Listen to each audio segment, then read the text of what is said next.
Explained by the Billy Meier contacts. Mysteries, myths, legends, conspiracy theories, historical inaccuracies, and more. Compiled by David Chance, revised October 18, 2023. Dead Sea Formation, Dead Sea Hash Formation Theories. Contact Report 230.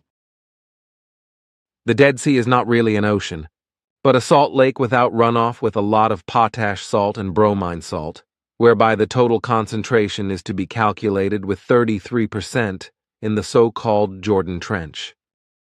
As you know, it is in Arabic language, called Al-Bahar al-Majid. That is what I was about to say. The Hebrew name is Yam Hamala, for Dead Sea, which, however, is also known to you. The lake is 15 kilometers wide and 80 kilometers long and covers an area of 1,020 square kilometer. Due to the peninsula Lisan, as well as due to solid sediments of salt, the lake, that is to say the Dead Sea, is divided into a small basin in the south and a large basin in the north. The Dead Sea is about 400 meters deep, and the bottom of the Dead Sea lies at the deepest point 829 meters below sea level, which is the deepest depression on Earth. The origin of the Dead Sea can be traced back to a primeval earthquake, during which the salty and partly rocky earth was deeply torn open and formed a deep canyon, in which in the course of time many waters accumulated, especially through the very ancient Jordan, which flows into the Salt Lake in the north. Dead Sea Scrolls for Essenes. Contact Report 236. What is actually up with the Qumran Dead Sea Scrolls? Quetzal explained to me in 1985, just like Sfath shortly before his departure, that at the beginning of the year 1947, a nomadic shepherd had found ancient scrolls from the time before Emmanuel's birth in a cave near the village or place of Khirbet Qumran by the Dead Sea. However, neither Quetzal nor Sfath told me more details about it. Can you tell me more about it? I read somewhere that the scrolls of Emmanuel or so are ascribed. The scrolls of Qumran at the Dead Sea do not represent the history and teaching of Emmanuel, but rather of a self-appointed, megalomaniacal and self-glorifying Jewish scribe, referred to as Son of God and highest of all angels, by the name of Menahem. He was a revolutionary who mixed the old teachings of the Bible with new ideas and with his own ideas, and, in this context, in a self-proclaimed manner, called himself prophet and referred his followers, with regard to his person, to the testimony of the prophet Isaiah regarding the coming Messiah, whereby he saw himself as this Messiah. As a result of his actions and his delusion, he was rejected by the Pharisaic scribes and was ultimately pursued and threatened with death. Menahem, the self-proclaimed prophet, founded the Essenes sect, which was also known at that time as the Qumran sect. He was their supreme leader and maintained that he was the Son of God, and he related Isaiah's statements about the sufferings, the life, the crucifixion, and the alleged resurrection from the dead, which was announced by former prophets in reference to Emmanuel, to himself, and disseminated this. Then, he actually became ostracized and pursued, in order to be murdered then, in Jerusalem by Roman soldiers, after which he was left lying in an alleyway for 3 days, before he was taken and buried by sect members. He had assembled 160 disciples around himself, who then invented and spread the alleged story of the resurrection and the ascension after some time. The false prophet, in an arrogant and megalomaniacal manner, called himself the Beloved and the Companion of the King, and by this he meant God King.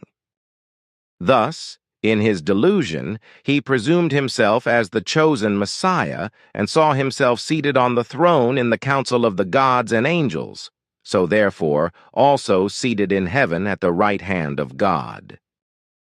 Unlike Emmanuel, who never called himself Messiah, who also did not see himself as such and who forbade his disciples from ever calling him such, Menahem was eager to be regarded, respected, and revered as Messiah.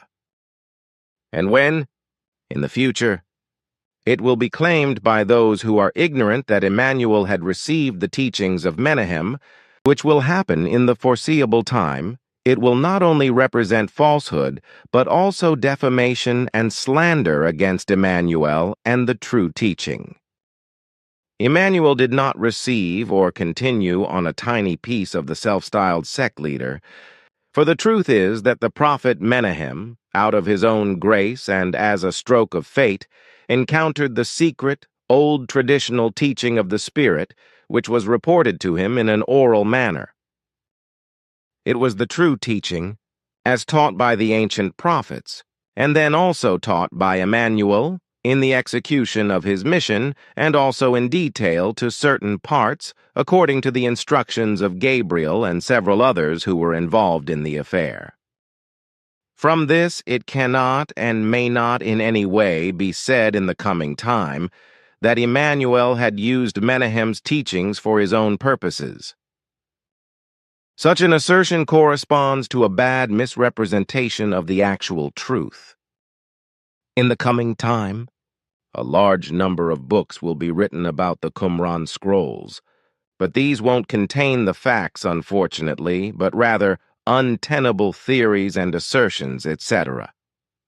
And thus, not the truth and not the real connections, and these won't reveal the reality. But back to the false prophet, Menahem. He had succumbed to the delusion that he had reached a superhuman state, where he saw himself as immune to carnal desires and as standing over every possible capacity for physical suffering, and he also said this. A nonsense that he also preached all around, not just within his sect. In equal measure, he also presumed himself as the most glorious in magnificence person and, at the same time, the most despicable person on earth, but only despicable in the eyes of his adversaries. In his delusion, he also presumed himself as absolutely infallible and as elevated above the whole world, as this is found as a parallel with the Pope. Furthermore, he was so blinded and arrogant in his delusion that he himself described his false teachings and speeches as absolutely incomparable. In very great measure, he glorified himself and saw himself not only as Messiah and prophet, but also as God himself. So Emmanuel had no connection at all with the Qumran sect, respectively with the Qumran Essenes sect. That corresponds to what I explained.